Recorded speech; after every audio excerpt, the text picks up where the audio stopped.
For today's free art class, we're going to need a piece of paper. I usually use just watercolour paper. We're going to need a circle to trace.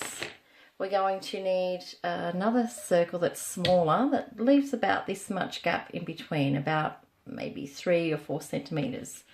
We're going to need some primary colour paints. Now I only have gouache in primary colours. I've got primary blue, primary yellow and primary red. So when I mix these together, they should turn out. I did a little trial run on some acrylics I had, and they did not mix well at all because they were all different types of reds and blues and yellows.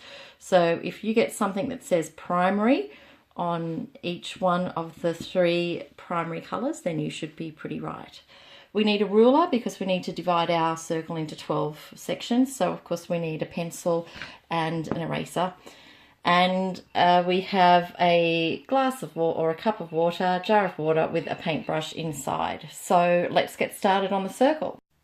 Okay, to create the colour wheel, you just outline your larger circle, then outline your smaller circle template. You can use a compass if you like to do all of this, and that will help you get the center of your circle too, but I'm just eyeing it. I'm just going by estimate. I'm just guessing where it is. So divide it into quarters, and then each quarter you'll just divide into 3 equal segments of the circle. So that's pretty much it. We're leaving this inside part here to write what sort of colours they are, whether they're primary, secondary or tertiary. That's a little bit uneven, fix that up a bit. And there we have it. There is our colour wheel already drawn and ready to paint. So now we paint our primary colours onto the colour wheel. First of all, I'm going to paint red. Then I need to leave 3 spaces in between before I paint the next primary colour, which is blue. Then after I've painted blue, I'm going to do the last primary colour, which is yellow, and remembering I need to leave 3 spaces either side. So there we have our 3 primary colours. So now I'm going to mix 2 primary colours together to create a secondary colour. When I mix yellow with blue, it creates green, so I'm going to put that in the middle section because we still have more mixing to do. When I mix red with blue, it creates violet or a purple colour. So I'm going to pop that in the middle, paint that up. And once I've done that, finally I'm going to mix the yellow with the red, and yellow and red are 2 primary colours. When mixed together, they create a secondary colour, which is orange. So I'm going to paint that orange in that middle segment just there. I was running rapidly out of paint doing this process, so I just kept on adding a little bit more as I needed it. So the next thing that we're going to do after we've created the primary and the secondary colours is mix 1 primary and 1 secondary together and create new colours. So I've mixed red with orange, and that created a red-orange. Next I mix red with violet, and that creates a red-violet. Next, I mix blue with the violet, and that creates a blue-violet.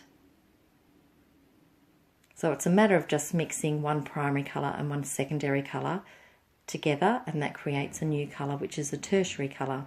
So here I'm mixing the blue with the green, and that creates a lovely blue-green. 2 more tertiary colours to go. Next I mix the yellow with the green, and that creates a yellow-green, almost like a lime colour, but it is called a yellow-green. And finally I mix the yellow with the orange, and that creates a yellow-orange. And we've made a whole heap of lovely colours just using 3 colours. So 3 primary colours, we've made many colours. Okay, so what I'm going to do now is just write down what type of colours they are. If I can unstick it from the masking tape. Okay, so this one, the blue is primary.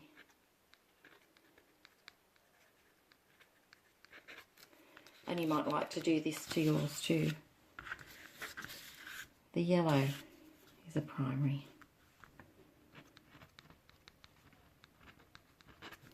And finally the red is a primary. And all the colours can be created from these colours, and then we can also use black and white to create different tones in all of these colours. So when we mix two primary colours together, for example this one and this one, creates a secondary colour.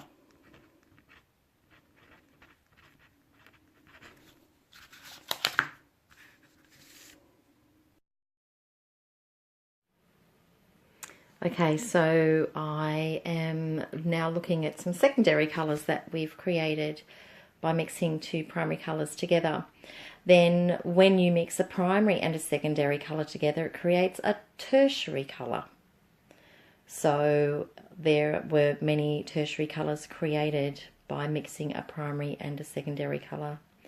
We've mixed red with violet, and that's created red-violet, and that is a tertiary colour. So I'm not going to finish writing these in. You can finish writing them in.